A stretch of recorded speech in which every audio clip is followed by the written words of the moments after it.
Incident in a City by Beth Hallam. This fanzine story was published in Alnitah 1, a fanzine published in 1975. Special thanks to all the early Star Trek fans who really invented what is now modern fandom. And these fanzines and their fan fiction were the beginning of so much that would come later. This issue is edited by Ann Looker, and the story that I'll be reading is by Beth Hallam with art by Margaret Austin. And the cover to Alnitah 1 was done by Helen McCarthy. Alnitah had 15 issues from 1975 to 1983. It is believed to be the only British fanzine at its time, was certainly the most popular, and featured stories, poems, and other material created by fans.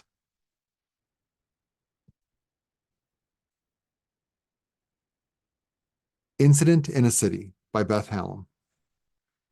Jim Kirk sighed sadly over the pile of vegetables he was preparing. He glanced up at his first officer, toiling over a similar pile in a pail of cold water. Spock pulled one hand out of the pail, dried it on his dirty jeans, and blew on it. Then he caught his captain's eye and returned to the task at hand. Sometimes, Spock, I feel that this can't be worth it. Kirk indicated the job with a hand, and a depressed sigh escaped him. Every task we undertake is a new skill learned, Spock said in a resigned voice. Kirk glanced over at him, then cast a look around the yard, checking that they were not being overheard. Is that a Vulcan philosophy? He asked.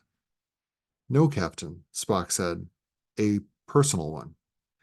He paused a moment, then decided on a confidence. I was comforting myself. Kirk chuckled, then shook his head. Sometimes, Mr. Spock, you amaze me. I think I know you, then you say something like that. Spock shrugged his shoulders and redoubled his attack on the potatoes he was peeling. They worked in silence for a while, Kirk contemplating Spock's remark, Spock mentally working on the complex computer construction he had undertaken. Just a little of his mind was reserved for trying to cut out the intense cold that was numbing his hands. Slowly, the answer to one of his computer problems began to blossom in his head, and he set to working it out logically, his hands busy at their mundane task. He was so absorbed in the question that he failed to register just how numb his hands were becoming. When the knife slipped, he hardly noticed until the pain in his left thumb became too bad to bear. He glanced down at the pool of water in the pail. It had turned green. Captain, Kirk looked up questioningly at the quiet urgency in his voice. I've cut my hand. Badly? Kirk came over towards him, walking casually. It would be catastrophic were anyone to notice the green blood spreading in the water. The captain glanced down at the pail, checked that no one was watching them, and picked up Spock's left hand to inspect the cut. It was deep, running across from the base of the thumb to the heel of the hand. It could really do with a stitch or two, but they couldn't risk a doctor seeing Spock's blood. As he held it, the blood ceased to flow. He looked up at Spock's face as he dropped his hand, knowing that the Vulcan had cut off the blood supply to the injured hand, but he couldn't keep that up for long. I'll change the water in this bucket, Kirk said, and picking up the pail, he sauntered over to the standpipe tap in the middle of the yard. He tipped the green water out and refilled the pail, rinsing the potato clean with water. He wondered briefly what effect Vulcan blood would have on anyone who ingested it, and decided that he couldn't afford to worry about it. Refilling the bucket yet again, he returned to Spock. Taking the vegetable knife from his right hand, he deliberately cut his own index finger with it. What are you doing? Spock asked curiously. Getting dressing for your hand, Kirk replied shortly. Heading back the knife, he strode into the mission, calling, Edith, Edith! Edith Keeler came to meet him, and he held out his cut finger to her. Why, Jim Kirk, you're worse than a baby, she teased. But she took him into the office, taking out her keys. She unlocked a cupboard and got out her first aid kit. Leaving it open on the desk, she went to fetch some warm water. While she was gone, Kirk removed one reel of oxidized linen tape from the box. He deliberately cut a small piece from the lint, refolding it so that the missing lump didn't show.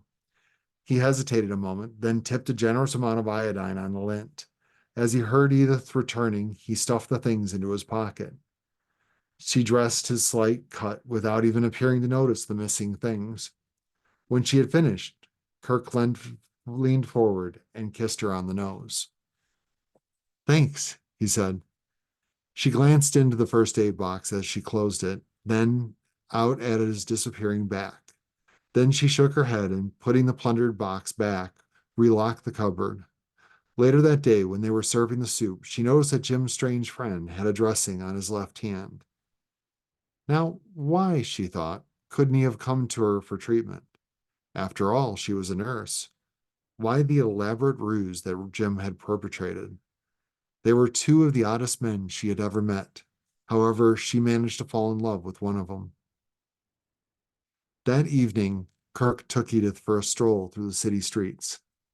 It was not a pleasant place for a walk, but that was all they could afford to do. As usual, they left Spock alone in the crowded room he shared with Kirk, working on the computer that was supposed to show them how to put the world to rights. But this evening, Spock felt that the vital task was beyond him. He was tired.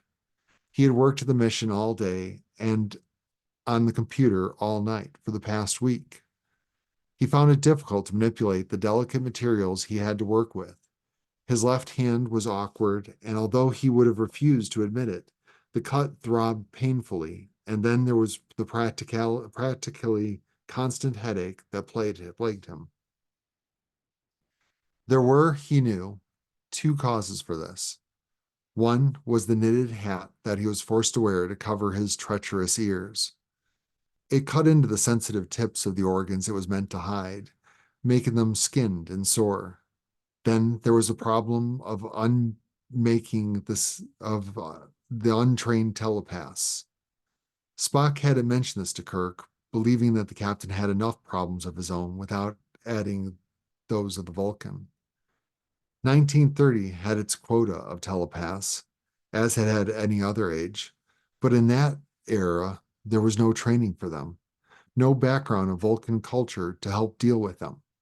Spock was suffering from a surfeit of human minds battering at the shields he had erected to hide his own identity. Sometimes, when he was tired, as now, it made his head ache abominably.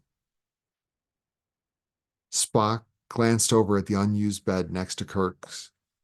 He longed to close his eyes for a few minutes, to rest in quiet and peace, but there was the vital job to be done. Only he could build the computer. The captain was relying on him.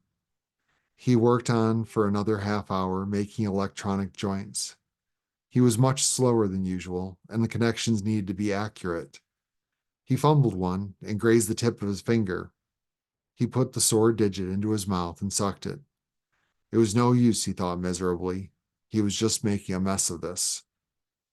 Again, he glanced at the bed, then decided that a short rest would be logical. Afterwards, his head would be clear to deal with the problems. The captain would see the sense of that. The captain didn't even need to know about it. Laying the tools down, he stood, moved towards the bed, and lay on it. Closing his eyes for a few moments, he fell into an exhausted sleep. Kirk came in about 10:30, having left Edith at her door. He expected to find Spock at work on the computer as usual. He was surprised and not a little angry to find the Vulcan asleep. He looked over to the table Spock used as a workbench. The work was still spread out. It was unlike Spock not to tidy up after himself. This worried Kirk for a moment, and he went to look down on his sleeping first officer. He studied the face carefully. In the relaxation of sleep, the lines of strain and pain showed clearly. Kirk felt ashamed of his anger. Spock was dreadfully tired. That was obvious. He had worked constantly on the computer when they weren't toiling at the mission. Kirk moved over to the gas ring and placed the coffee on to boil. He didn't feel like sleeping himself. He had much to think about. He was so confused. He had come to this time and space to put right whatever it was McCoy had done wrong. But instead, he had gotten horribly involved. He had fallen hopelessly in love with Edith Keeler. He spent most of his spare time with her, he realized guiltily, leaving Spock very much on his own, working on the computer. But what could he do? He knew that he would only have this short time with her. Spock stirred and sighed in his sleep. Kirk looked at him and thought about his conflicting affections and loyalties. He loved Edith, yes. He thought that he could always love Edith.